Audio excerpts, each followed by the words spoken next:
প্রিয় সরকারি কর্মচারী ভাই ও বোনেরা, আপনাদের সবাইকে আন্তরিক শুভেচ্ছা এবং ধন্যবাদ জানাই। যারা লাইভে যুক্ত হয়েছেন সবাইকে অনুরোধ করব, সবাই মেহেরবানি করে লাইভটা একটু শেয়ার করে দিন।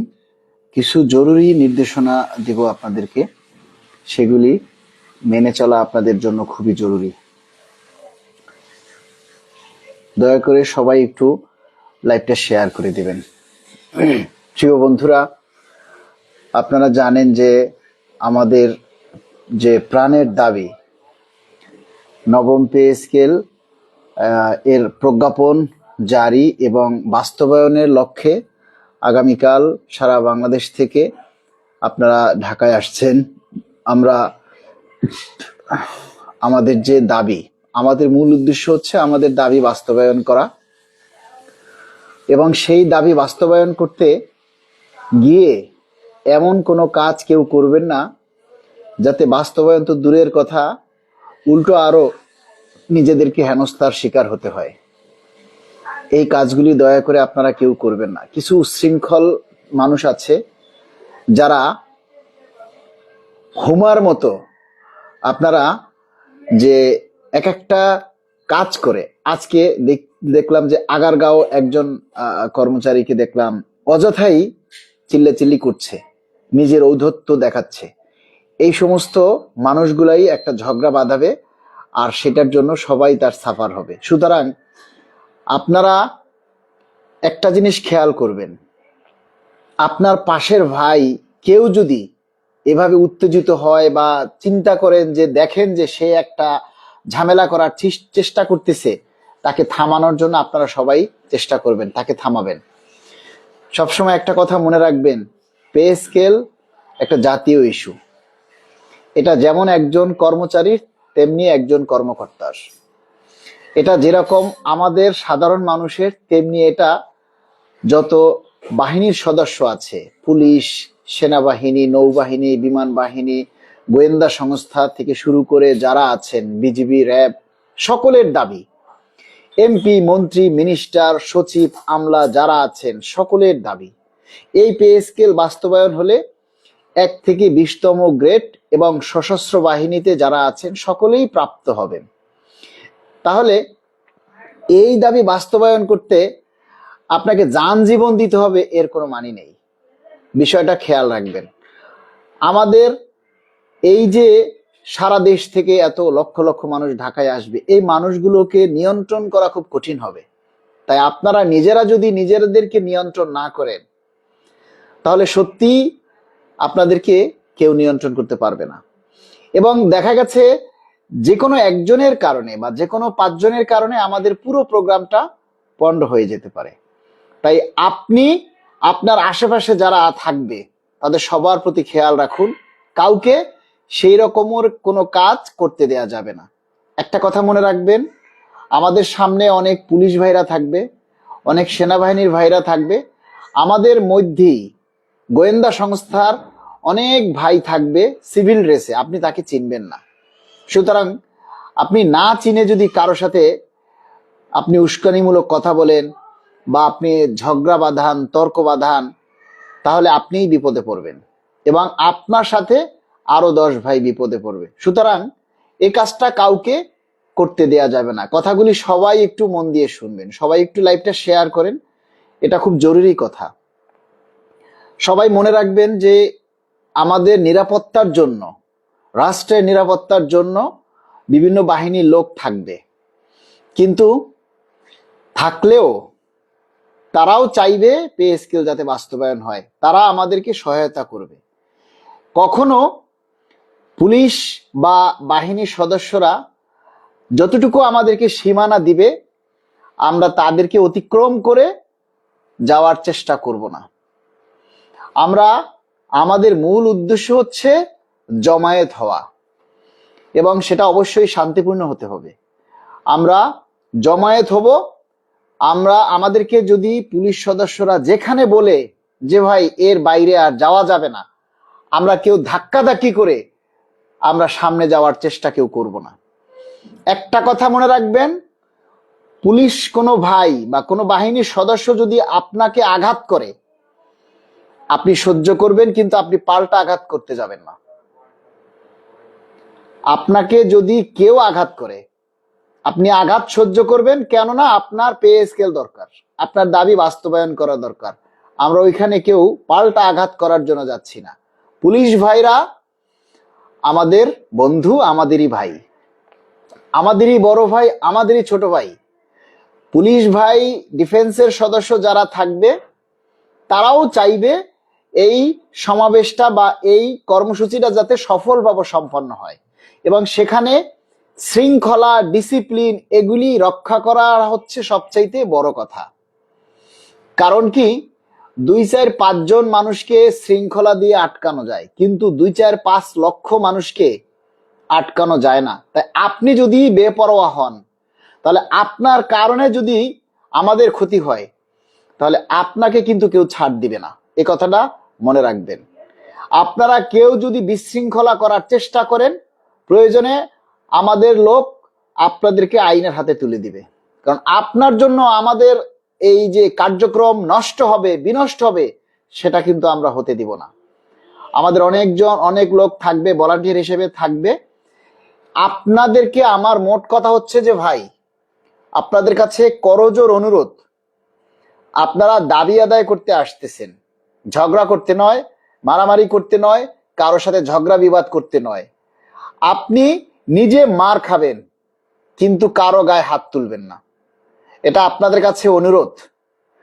আপনারা যদি দেখেন যে কোনো কারণে পুলিশ হয়তো টিয়ার শেল মারতে পারে কিংবা পানি মারতে পারে, আপনারা কেউ ভুল করেও ইট পাটকেল পুলিশের দিকে ছুটতে যাবেন না। দয়া করে এই কথাগুলি সবাই মনে রাখবেন। আপনার গায়ে একটা ইট পড়তে পারে, আপনি একটা বাড়ি খেতে পারেন, তাতে কোনো সমস্যা নেই, আপনি সেটা হজম করবেন। আপনাকে কেউ গালি দিলে আপনি তাকে ধন্যবাদ জানাবেন।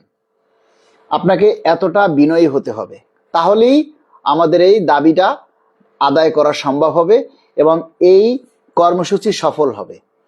তাই কোনো ভাই কোনো ক্রমেই যাতে আপনারা ভুল পথে পা দিবেন না। যারা ঢাকার বাইরে থেকে, বিশেষ করে উত্তরাঞ্চল থেকে যারা আসবেন, সাভার থেকে গাবতলী হয়ে যারা ভিতরে ঢুকবেন, তারা আপনারা ওই যে সরোয়ার্দী হাসপাতাল আছে কিংবা ওইদিকে কোথাও গাড়ি পার্কিং করে তারপরে আপনারা ঢুকবেন। বা নিউ মার্কেট এলাকায়, যেহেতু শুক্রবার দিন বন্ধ থাকবে, ওখানে নিউ মার্কেট এলাকার ওই সাইডে যদি যেখানে ফাঁকা জায়গা থাকে, সবচেয়ে ভালো হয় কোনো মাঠের মধ্যে যদি আপনারা গাড়ি পার্কিং করতে পারেন, সবচেয়ে বেটার। আর আপনারা কেউ গাড়ি এনে সেই গাড়ি বসাইয়া রাখবেন না, গাড়ি থেকে নেমে গাড়ি ছেড়ে দিবেন, মানে ওয়ান ওয়ে। কারণ আমরা তো ওই 2 ঘন্টার জন্য প্রোগ্রাম করছি না, আমাদের দাবি দেওয়া বাস্তবায়ন না হওয়া পর্যন্ত আমরা কেউ ফিরবো না বাসায়, আমরা ঘরে কেউ ফিরে যাব না। সেটা 2 দিন লাগুক, 3 দিন লাগুক, 4 দিন লাগুক, যে কয়দিন লাগে লাগুক, আমরা রাস্তায় অবস্থান করব। এই মন মানসিকতা নিয়ে আসবেন। কেউ বাস বা গাড়ি যাই আনেন, সেগুলি এনে গাড়ি থেকে নেমে গাড়িটা আপনারা ছেড়ে দিবেন, তাহলে আর যানজটের সৃষ্টি হবে না। যারা আপনার কুমিল্লা থেকে আসবেন বা গাজীপুর থেকে আসবেন, আপনারা পারলে গাড়িটা মহাখালী কিংবা ওই সমস্ত এলাকাতে অথবা ফার্ম গেটের কাছাকাছি এসে বা এই সমস্ত যে এলাকার মোটামুটি এই জায়গায় এসে আপনারা গাড়িটা ছেড়ে দিবেন। গাড়িতে আপনার গাড়ি আপনারা ধরে রাখবেন না। এবারে যারা বরিশাল থেকে আসবেন, বিশেষ করে পদ্মা ব্রিজ হয়ে পার হয়ে যারা আসবেন, তারা গাড়িগুলি যাত্রাবাড়ির ওই দিকেই রাখার চেষ্টা করবেন, ওখানে রেখে ওখান থেকেই আপনারা পায়ে হেঁটে চলে আসবেন। তবে একটা জিনিস খেয়াল করবেন সব সময়, আপনারা আসার পথে যাতে অন্য কোনো সাধারণ যে গাড়ি থাকবে, সেই গাড়ি কিংবা দোকানপাট বা সাধারণ মানুষের যাতে কোনো ক্ষতি না হয়, সেই জিনিসটা আপনারা সবাই খেয়াল রাখবেন। আমি আগেই বলেছি, আমরা একটা মহৎ উদ্দেশ্য বাস্তবায়ন করার জন্য আসছি। সেই মহৎ উদ্দেশ্য বাস্তবায়ন করতে এসে যেন নিজেদের ক্ষতি নিয়ে আমরা বাড়িতে না ফিরি। আমরা আসতেছি আমাদের পরিবারের কান্না থামানোর জন্য, আমাদের ভাত কাপড়ের অধিকার আদায়ের জন্য, আমরা আমাদের দাবি বাস্তবায়ন করার জন্য। আমাদের 11 বছর ধরে আটকে থাকা পে স্কেলের চাকাটাকে সচল করার জন্য, সেটা করতে এসে আমরা যেন কান্না নিয়ে বাড়িতে না ফিরি। এই কথাটা সবাই খেয়াল রাখবেন। এবং আরেকটা জিনিস আপনারা মাথায় রাখবেন যে আমরা কিন্তু আগামীকাল যেহেতু শুক্রবার, আমরা কিন্তু রাস্তাতেই জুমার নামাজ আদায় করব। এই প্রস্তুতিটাও আপনারা রাখবেন। যদি কেউ পারেন জায়নামাজ সাথে নিয়ে আসবেন। এবং আরেকটা কথা বলবো, আপনারা যদি পারেন শুকনো কোনো খাবার, চিরা মুড়ি বা বিস্কিট, হালকা নিজের প্রয়োজন মতো পানি আপনারা সাথে রাখবেন। কারণ অসংখ্য মানুষ যখন থাকবে, শুক্রবার দিন দেখা গেছে অনেক দোকানপাট বন্ধ থাকবে, ঠিকমতো হয়তো নাও পেতে পারেন, যার কারণে হালকা খাবার বা রাস্তায় যদি যেহেতু বসতে হবে, সেহেতু বসার জন্য আপনারা যদি পারেন চাদর, চাটাই, এগুলি যদি আপনারা নিয়ে আসতে পারেন সবচেয়ে বেটার হয়। আর আপনারা আপনাদের মধ্যে কোনো প্রতিষ্ঠান থেকে বা যেখান থেকে আপনারা আসেন, যদি আপনাদের হাতে হ্যান্ড মাইক থাকে তাহলে আপনারা হ্যান্ড মাইক নিয়ে আসবেন। আর বিশেষ করে প্রচন্ড ধুলা থাকবে, সবাই মাস্ক পরবেন, তাহলে আপনারা অসুস্থ হবেন না। অন্তত সবাই মাস্ক ব্যবহার করবেন, এতে ধুলাবালিগুলো আপনাদের নাকে মুখে যাবে না এবং আপনারা অসুস্থতার হাত থেকে বেঁচে যাবেন। এবং তা না হলে এই ধুলাবালি আপনার নাকে মুখে গিয়ে আপনি অসুস্থ হতে পারেন। আর এই এত প্রচন্ড মানুষের জমায়েতের মধ্যে কোনো ভাই যদি অসুস্থ হয়ে পড়ে, আমরা চেষ্টা করব তাকে মানে সুশৃঙ্খল ভাবে যেন তাকে আমরা একটা হসপিটালে বা ক্লিনিকে পৌঁছে দিতে পারি। এটা সবাই চেষ্টা করবেন। আপনার পাশের ভাই যদি অসুস্থ হয়ে পারে তাকে সাহায্য করবেন, তাকে যেভাবে হোক চিকিৎসা দেওয়ার জন্য দ্রুত হসপিটালে বা বিভিন্ন জায়গায় নিয়ে যাওয়ার চেষ্টা করবেন। মোট কথা হচ্ছে আমরা সবাই সবার সহায়ক হব। আমরা আমাদের যে আইন শৃঙ্খলা রক্ষাকারী বাহিনী থাকবে, পুলিশ সদস্যরা থাকবে, তারা যে নির্দেশনা দিবেন আমরা সেই নির্দেশনা মেনে চলবো। অর্থাৎ তারা যদি বলে যে এর উপরে যাওয়া যাবে না, আমরা তার উপরে যাব না। আমরা তাদেরকে ওভারটেক করে আমরা কেউ যাওয়ার চেষ্টা করব না। এই কথাগুলি সবাই মনে রাখবেন। এই কথাগুলি সবাই মনে রাখবেন, কারণ যারা বাহিনীতে থাকবে, পুলিশ সদস্য যারা থাকবে, র্যাব, সেনাবাহিনী যারা থাকবে, এটা তাদেরও দাবি। সুতরাং তারা চাইবে আপনারা সুশৃঙ্খল ভাবে যাতে এই দাবিটা আদায় করেন। এই বিষয়গুলি আপনারা সবাই মনে রাখবেন। আপনাদেরকে বিশেষ করে আমার আর কিছু বলার নেই। এই কথাগুলি সবাই মনে রাখবেন এবং সবাই সবাইকে এই মেসেজটা পৌঁছে দিবেন। এটা খুবই কিন্তু গুরুত্বপূর্ণ একটা মেসেজ। এই জিনিসগুলি সকলের জানা উচিত। অনেকেই আছে হুজুগে পোলাপান। আর একটা কথা, এখন চারিদিকে নির্বাচনের আমেজ, নির্বাচন নিয়ে কাজ চলছে। আপনারা সবাই বিশেষ করে আপনাদের মধ্যে থেকে কেউ এসে যাতে বিশৃঙ্খলা সৃষ্টি করতে না পারে সেদিকটাও খেয়াল রাখবেন। একজন আইন শৃঙ্খলা রক্ষাকারী বাহিনী লিখেছেন, আসসালামু আলাইকুম মালিক ভাই, যতটুকু সম্ভব আইন শৃঙ্খলা বাহিনী বিশেষ করে পুলিশকে এড়িয়ে প্রোগ্রাম চালিয়ে যেতে হবে। সেখানে অনেক ধৈর্যের ব্যবহার দিয়ে চলে যেতে হবে, তবে কোনো রকম তর্ক করতে যাবেন না, কেউ যেন উচ্ছৃঙ্খল কার্যক্রম ব্যবহার না করে। জি ভাই, আমি কিন্তু এই নির্দেশনাগুলোই সবাইকে দিচ্ছি যে আমরা আইন শৃঙ্খলা রক্ষাকারী বাহিনী যারা থাকবেন তাদের নির্দেশ অমান্য করে আমরা কিছুই করতে যাব না।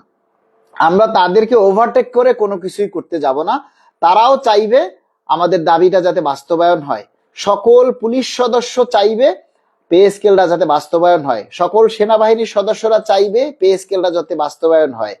ডিজিএফআই, এনএসআই, গোয়েন্দা সংস্থায় যারা আছেন তারা সবাই চাইবে পে স্কেলটা যাতে বাস্তবায়ন হয়। তবে সেক্ষেত্রে আপনারা যদি বিশৃঙ্খলা করেন তাহলে কিন্তু তারা ছাড় দিবে না, এটা সবাই মনে রাখবেন।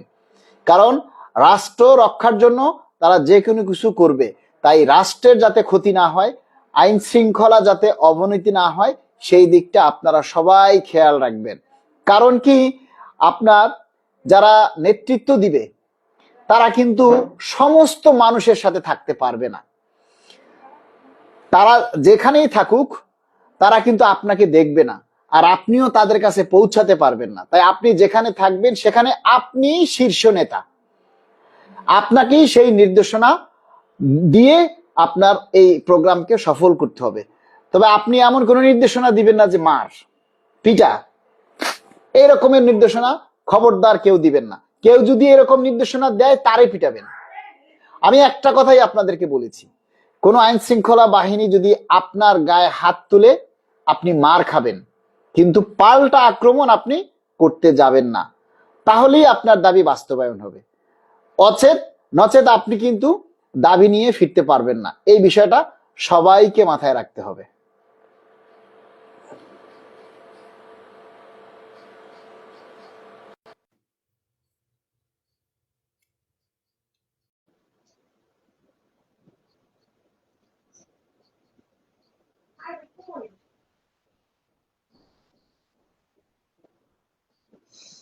কেউ উস্কানিমূলক কোনো স্লোগান দিবেন না, কেউ উস্কানিমূলক কোনো বক্তব্য রাখবেন না, নির্বাচন নিয়ে কেউ বাজে কোনো কথা বলবেন না, সরকার বিরোধী কোনো কথা কেউ বলবেন না। দয়া করে এগুলি সবাই এড়িয়ে চলুন। আপনার দাবি পে স্কেল, আপনি পে স্কেল নিয়ে কথা বলুন, আপনি পে স্কেল নিয়ে আন্দোলন করুন, পে স্কেল নিয়ে কথা বলবেন। এর বাইরে কেউ কোনো কথা বলবেন না, এর বাইরে কোনো বক্তব্য বা কোনো কিছু আমরা টলারেট করব না। এই জিনিসগুলি সবাই আপনারা খেয়াল রাখবেন।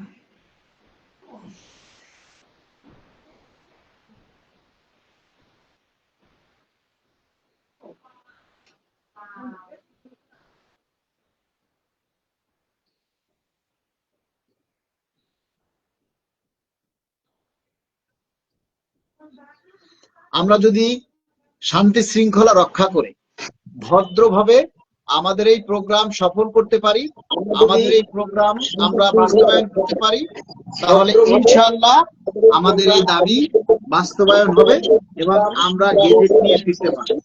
তাহলে ইনশাআল্লাহ আমাদের আনোয়ার ভাই আপনার সাউন্ড বন্ধ করেন। হ্যাঁ করেছি। হ্যাঁ, যেটা বলতেছিলাম যে আমরা যদি আইন শৃঙ্খলা রক্ষা করে সকল নিয়ম কানুন মেনে আমরা আমাদের কর্মসূচি আমরা সফল করতে পারি, তাহলে আমরা ইনশাআল্লাহ গেজেট নিয়ে আমরা বাড়ি ফিরতে পারবো। আর আপনারা যদি এই নির্দেশনা অমান্য করেন, এর বাইরে আইন শৃঙ্খলা রক্ষাকারী বাহিনীর সাথে গিয়ে আপনারা ধস্তাধস্তি করেন কিংবা তাদের ওভারটেক করে যাওয়ার চেষ্টা করেন, তাহলে বিশৃঙ্খলা হবে, আমাদের কর্মসূচি পণ্ড হবে এবং আমাদের দাবি তো আদায় হবেই না, উল্টো আপনি নিজে ক্ষতিগ্রস্ত হবে। সুতরাং এই কাজগুলি কোনো ক্রমেই করা যাবে না। সবাই সবাইকে এই নির্দেশনাগুলি দিয়ে দিবেন। আনোয়ার ভাই আমাদের সরকারি গাড়ি চালক কেন্দ্রীয় কমিটির একজন সদস্য। আমরা আনোয়ার ভাইয়ের কাছ থেকে আগামীকালের প্রোগ্রাম নিয়ে আমরা কিছু নির্দেশনামূলক কথা শুনবো। আসলে আমাদের কি করা উচিত, কি করতে হবে? আসসালামু আলাইকুম রহমতুল্লাহ বারাকাতু। আমি বিশেষ করে আমরা ঢাকা শহরে যারা বসবাস করি তাদের প্রতি আমার বিশেষ অনুরোধ, এর ভিতরে গাড়ি চালক হোক, মোট কথা আমরা প্রজাতন্ত্রের কর্মচারী নবম পে স্কেলের অন্তর্ভুক্ত যারা ঢাকা শহরে বসবাস করি, তারা আল্লাহর হস্তে দয়া করে আগামীকালকে কোনো অবহেলা করবেন না। আপনারা নিজের বিবেককে জিজ্ঞেস করেন আপনার পে স্কেল দরকার আছে কিনা। যদি বিবেক বলে যে আপনার পে স্কেল দরকার আছে, তাহলে সেই বিবেককে আবার জিজ্ঞেস করেন যে সমাবেশে যাওয়া দরকার আছে কিনা। আপনার পাশের ভাই সমাবেশে গিয়ে দাবি আদায়ের জন্য আন্দোলন করবে আর আপনি ঘরে বসে থাকবেন, আপনার বিবেককে জিজ্ঞেস করেন এই কাজটা ঠিক কিনা। যদি আপনার বিবেক বলে ঠিক, তাহলে আপনার সমাবেশে যাওয়া দরকার নাই। আপনার বিবেক যদি সায় দেয় যে না আপনার যাওয়া দরকার, এটা আপনার মৌলিক অধিকার, এই পে স্কেলটা আমরা সরকারের কাছে ভিক্ষা চাচ্ছি না, এই পে স্কেলটা আমাদের ন্যায্য অধিকার 2020 সালেই পরিপূর্ণ হয়েছে। 19 সাল থেকে এই পে স্কেলের আন্দোলন চলতেছে। সুতরাং আপনারা যারা ঢাকায় থেকেও এই যে আজিমপুর কলোনিতে থাকেন, মতিঝিল কোয়ার্টারে থাকেন, মিরপুর সরকারি বাসভবনে থাকেন, সরকারি কোয়ার্টারে থাকেন, অথচ আপনারাই এই সমাবেশগুলোতে গুরুত্ব দেন না। আজকে এই আমাদের কর্মসূচি যদি সফল না হয় এর জন্য দায়ী হবেন আপনারা।